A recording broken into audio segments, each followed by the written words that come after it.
আসসালামু আলাইকুম রহমতুল্লাহি বরকাতুহ। আজকে তোমাদের পঞ্চম শ্রেণীর গণিত বইয়ের তৃতীয় অধ্যায় চার প্রক্রিয়া সম্পর্কিত সমস্যা বলে তোমাদের অনুশীলনী আমি এই জায়গার মধ্যে লিখে দিই। অনুশীলনী অনুশীলনী হচ্ছে তোমাদের অনুশীলনী তিনের মধ্যে এক নম্বরে কিছু ব্র্যাকেট ব্যবহার করে কিভাবে হিসাব করতে হয় এগুলা হিসাব আমরা শিখছি। আজকে আমরা শিখবো 2 থেকে বাকি অঙ্কগুলো আমরা সমাধান করব। আমার সামনে আমার শিক্ষার্থীরা আছে, তোমরা সবাই কেমন আছো? আলহামদুলিল্লাহ ভালো আছি। তো আমরা এই প্রশ্নটা খুব সুন্দরভাবে আজকে আমরা শিখবো। মনে রাখবা এই প্রশ্নটা কিন্তু পরীক্ষার মতো আসার মতো একটা গুরুত্বপূর্ণ অঙ্ক। তো আমরা সর্বপ্রথম ভালোভাবে উদ্দীপকটা আগে পড়ে নিই। বলছে 12টি প্লেট এবং 20টি কাফের মূল্য একত্রে 3920 টাকা। এই যে 3920 টাকা আছে এটা হচ্ছে 12টি প্লেট এবং 20টি কাফের একসাথে মিলাইয়া। বিষয়টা কি তোমরা বুঝতে পারছো? কি মিলাইয়া? 12টি প্লেট আবার 20টি কাপ একসাথে মিলাইয়া কত টাকা? 3920 টাকা। তার মানে আমরা জানলাম 3920 টাকা যে আছে এটা কার টাকা? 12টি প্লেট এবং 20টি কাপের দাম। বুঝতে পারছি? ওকে। তার মধ্যে একটি কাপের মূল্য 145 টাকা। একটি কাপের মূল্য কত? 45 টাকা। 145 টাকা। বলছে একটি প্লেটের মূল্য কত? কি বের করতে হবে? একটি প্লেটের মূল্য কত? একটি প্লেটের মূল্য বের করার আগে আমাদের উদ্দীপকের মধ্যে দেখতে হবে কয়টা প্লেট দেওয়া আছে। কয়টা প্লেট দেখো তো? 12টি প্লেট। তার মানে একটি প্লেট দাম বের করতে হলে আমাকে আগে জানতে হবে 12টি প্লেটের দাম কত। আমার সাথে বলো, একটি প্লেটের মূল্য বের করতে হলে আগে কয়টি প্লেটের দাম জানতে হবে? 12টি। 12টি প্লেটের দাম জানতে হবে। এখন আমরা চলো সবার আগে আমরা সর্বপ্রথম 12টি প্লেটের দাম বের করব। এখন সহজ ভাষায় তোমাদেরকে আমি বলে দিই, এই যে টাকাটা আছে 3920 টাকা, এই টাকাটা হচ্ছে 12টি প্লেট আবার 20টি কাপের মিলাইয়া। 20টি কাপের মিলাইয়া আমরা যদি এই টাকার থেকে যদি 20টি কাপের মূল্য বাদ দিয়া দেই, আমার কথা বোঝার চেষ্টা করো সবাই। আমি যদি এই টাকার থেকে যদি 20টি কাপের মূল্য বাদ দিয়া দেই, যে টাকাটা থাকবে কার টাকা থাকবে? 12টি প্লেটের দাম। তোমরা বুঝতে পারছো? আমি আবার বলি, এই যে টোটাল টাকাটা আছে এই টাকা থেকে যদি আমি 20টি কাপের মূল্য এখান থেকে বাদ দিয়ে দেই, বাদ দেওয়ার পর যে টাকাটা থাকবে এটা কার টাকা থাকবে? 12টি প্লেটের দাম। তো এটা থেকে তো আমাদের 20টি কাপের মূল্য বাদ দিতে হবে। 20টি কাপের মূল্য কিন্তু আমরা জানি না। 20টি কাপের মূল্য আমরা জানি না, কিন্তু এই জায়গার মধ্যে 20টি কাপের মূল্য আছে, কিন্তু কত টাকা নির্দিষ্ট করে আমরা জানি না। কিন্তু একটি কাপের মূল্য দেওয়া আছে কত টাকা? 145 টাকা।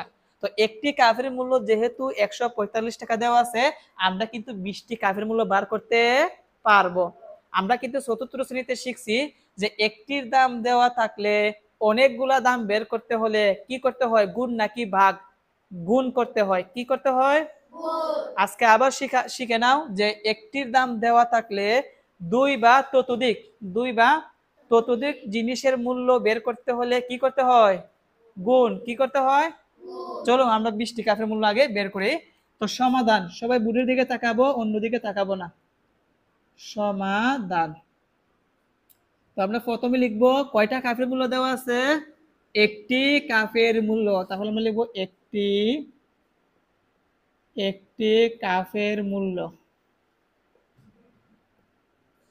সবাই লক্ষ্য রাখি, একটি কাপের মূল্য সমান কত টাকা? 145 টাকা। আচ্ছা, একটি কাপের মূল্য আমরা জানি, 20টি কাপের মূল্য বের করতে পারবো নাকি পারবো না? অবশ্যই পারবো। এখন একটির নিচে আমরা 20টি কাপ লিখবো। তাহলে লিখবো অতএব 20টি কাপের মূল্য লেখা আছে, আর লিখতে হবে না, সমান। কি বলছিলাম? একটার দাম দেওয়া আছে, অনেকগুলার দাম বের করতে হলে গুণ করতে হয় নাকি ভাগ করতে হয়? গুণ। তাহলে আমরা 145-এর সাথে কত গুণ করব? 20। 145 গুণ 20 টাকা। এখন দেখো এই দুইটা আমরা গুণ করি। তো 145-এর সাথে যদি আমরা 20 গুণ করি তাহলে কি দাঁড়ায়? শূন্য বাদে গুণ করব। কি বাদে গুণ করব? শূন্য বাদে। 2 দ্বারা গুণ করি। 5 দুগুণে কত হবে 10, 10-এর কত বসবে 0, হাতের কত 1, 4 দুগুণে 8, 8 আর 8-এর একে কত হবে 9, 4 একে 2 একে 2, কত হচ্ছে 290, কত আমরা কিন্তু শূন্য বাদ দিয়ে গুণ করছি, এখন শূন্যটা বসাই দিব, তাহলে 2900 টাকা। কত টাকা? তো লিখবো 2900 টাকা। তার মানে আমরা 20টা কাফের মূল্য কত টাকা পেলাম 2900 টাকা।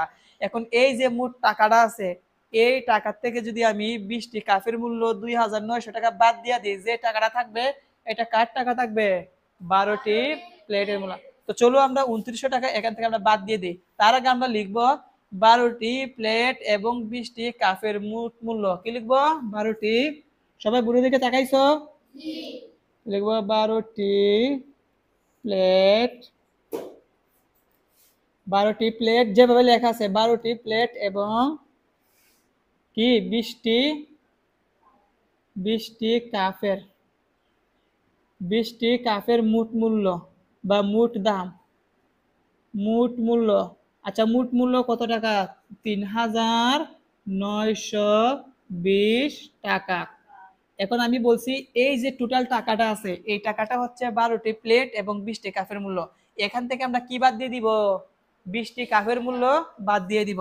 তাহলে আমরা 20-এর নিচে লিখবো 20টি কাফের, 20টি কাফের মূল্য,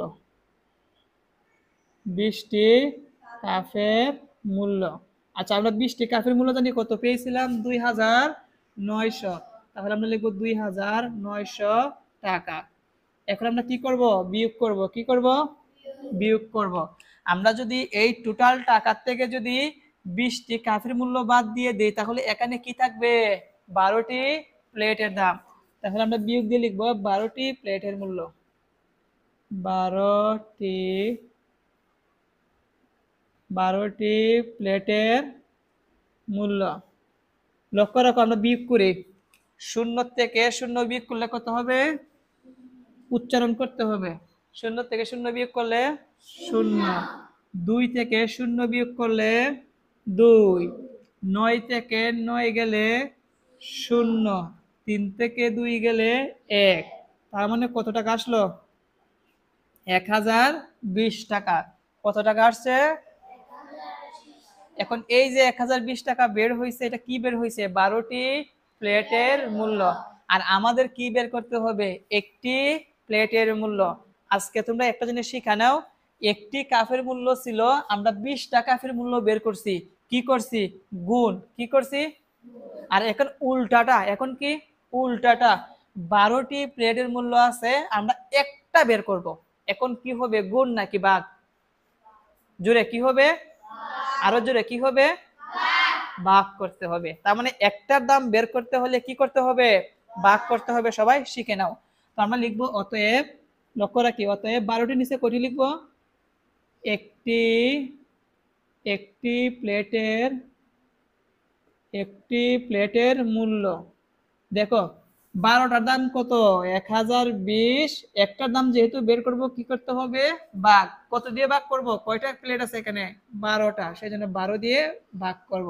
এখন এইটাকে আমরা ভাগ করি, চলো 1020কে যদি আমরা 12 দিয়ে ভাগ করি তাহলে আসবে, 10-এর মধ্যে 12 ভাগ করা যায় না, কিন্তু 102-এর মধ্যে 12 কতবার যায় 5 বারং কত 60, 6 বারং 72, 6 বারং 72, 7 বারং 84, 7 বারং 84, 8 বারং 96, 8 বারং 96, আর 9 বারং কত এক, দেখি আমরা 9 বারং কত হয় 12 গুণ 9, 9 দুগুণে কত 18, আতের কত 1, 9 একে 9 আর আতের একে কত হবে 10, কত হয় 108। এখানে কি 108 নাকি 102?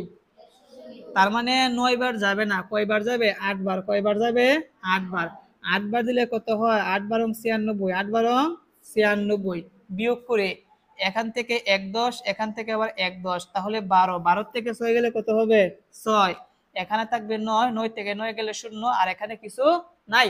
এখন কোনটা নামাবো বলো তো, 0, 60 এর মধ্যে কয়বার যায়? 5 বার। 5 বারং কত? 5 বারং 60। 5 বারং 60। তার মানে আমাদের ভাগফল কত আসছে? 85। কত আসছে? 85। তার মানে আমাদের একটি প্লেটের মূল্য কত টাকা বের হয়েছে? 85 টাকা। কত টাকা? এটাই হচ্ছে আমাদের উত্তর।